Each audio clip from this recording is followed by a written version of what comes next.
Corona is back. क्या फिर से लॉकडाउन लगेगा? क्या फिर से हर शहर में डर का माहौल होगा या लोग लापरवाह होंगे और पहले से भी ज़्यादा जान लेगा ये कोरोना वेरिएंट JN.1? जी हाँ, कोरोना वापस आ रहा है।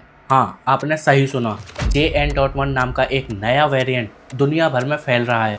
अब सवाल ये है कि क्या फिर से लॉकडाउन लगेगा और क्या ये वेरिएंट उससे भी ज़्यादा खतरनाक है, या फिर हम इतने ज़्यादा यूज्ड टू हो चुके हैं कि इसे इतना लाइटली ले रहे हैं। जो भी हो, खतरा वापस आ गया है और इस बार लोगों का रिएक्शन पहले से भी ज़्यादा अलग है। कोई मास्क नहीं पहन रहा है, कोई न्यूज़ को ही इग्नोर मार रहा है, लेकिन ये लापरवाही कहीं 2020 वाली गलती को दोहरा ना दे। चलिए 2020 में चलते हैं, जब इंडिया का सबसे पहला कोविड-19 केस मिला था केरला के एक स्टूडेंट में, जो कि चाइना के वुहान से लौटकर आया था।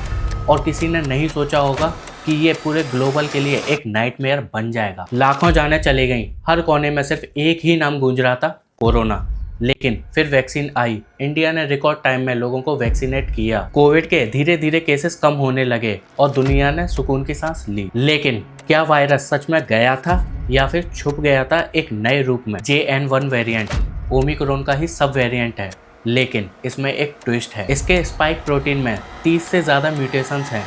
स्पाइक प्रोटीन बेसिकली एक नैनो कांटा टाइप स्ट्रक्चर होता है जो कि कोरोना के बाहर निकला हुआ होता है, जिसकी हेल्प से ये बॉडी के सेल्स में एंटर करता है। ये म्यूटेशंस JN.1 को और भी ज़्यादा डेंजरस बनाता है और इम्यून सिस्टम को चकमा देना इसके लिए और ज़्यादा आसान हो जाता है। इस नए वेरिएंट के सिम्टम्स ऑलमोस्ट कोविड जैसे ही हैं, dry cough, sore throat, fever, headache, चक्कर आना।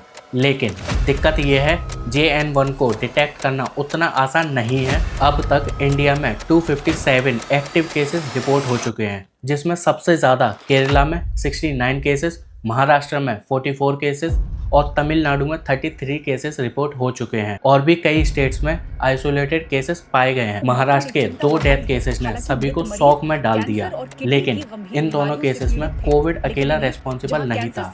एक पेशेंट 59 ईयर्स की लेडी जो कि कैंसर से जूझ रही, वहीं दूसरी तरफ 14 साल की लड़की को लंग्स की प्रॉब्लम थी, बट ये दोनों ही कोविड पॉजिटिव पाए गए। तो अब सवाल ये है कि क्या ये नया वेरिएंट वाकई में इतना ज़्यादा खतरनाक है या एग्जिस्टिंग हेल्थ इश्यूज के साथ मिलकर रिस्क को बढ़ाता है? इंडिया में भले ही केस कम हैं, पर इनको नेग्लेक्ट बिल्कुल भी नहीं किया जा सकता। लेकिन दुनिया की कुछ जगहों पर इस वेरिएंट का प्रभाव तेज़ी से बढ़ रहा है। जैसे सिंगापुर में अभी तक 14,200 एक्टिव केसेस रजिस्टर हो चुके हैं और हॉस्पिटल में 30% से भी ज़्यादा रेट पर एडमिटेड हो रहे हैं। और वहीं दूसरी तरफ हांगकांग में एक हफ्ते में ही 31 मौतें और 1000 से ज़्यादा एक्टिव रजिस्टर केस हो चुके हैं। ये स्टैट्स एक वेकअप कॉल है कि वायरस म्यूटेट हो रहा है और वापस आ रहा है। 257 एक्टिव केसेस को देखने के बाद इंडिया की हेल्थ मिनिस्ट्री ने हाई लेवल मीटिंग बुलाई, सिचुएशन को अंडर कंट्रोल बताया गया और साथ ही स्टेट लेवल मीटिंग भी हुई, जहां पर यह डिसाइड किया गया इमरजेंसी वार्ड्स को रेडी रखा जाएगा और ऑक्सीजन सिलेंडर का स्टॉक चेक किया जाएगा। यहाँ तक कि कर्नाटका गवर्नमेंट ने ओल्डर सिटीजन्स के लिए मास्क को कंपलसरी कर दिया है। साइंस भी अपना काम कर रहा है।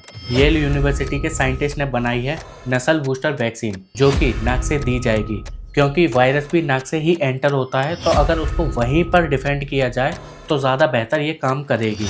और जो पुरानी वैक्सीन थी उनको इंजेक्शन के द्वारा दिया जाता, जिसमें इम्यूनिटी बहुत धीरे बनती थी। तो नस्ल बूस्टर वैक्सीन का फायदा है, ये डायरेक्ट आपको प्रोटेक्शन देगा, नेचुरल, सेफ और बिना किसी एक्स्ट्रा केमिकल। कोविड जैसे वायरस के अगेंस्ट नस्ल स्प्रे एक नए युग का सॉल्यूशन बन सकता है। तो लास्ट में मैं बस यही बोलूँगा कि ना तो हमको पहली कोविड वेव की तरह डरना है और ना ही हमको सेकंड वेव की तरह लापरवाह होना। गवर्नमेंट गाइडलाइंस को फॉलो करें और अपना और अपनी फैमिली का ध्यान रखें, क्योंकि जिन लोगों ने कोरोना वायरस की पहली और सेकंड वेव में अपने लोगों को खोया, उनको बस एक ही बात सताती होगी कि काश हमने उस समय ध्यान दिया होता। तो चलिए दोस्तों, आज की वीडियो में फिलहाल बस इतना ही। अगर आपको ये वीडियो पसंद आई हो तो वीडियो को लाइक, शेयर और मेरे चैनल को सब्सक्राइब करना बिल्कुल भी ना भूलें। मिलते हैं हम अपनी अगली वीडियो में, जब तक के लिए टेक केयर एंड टाटा।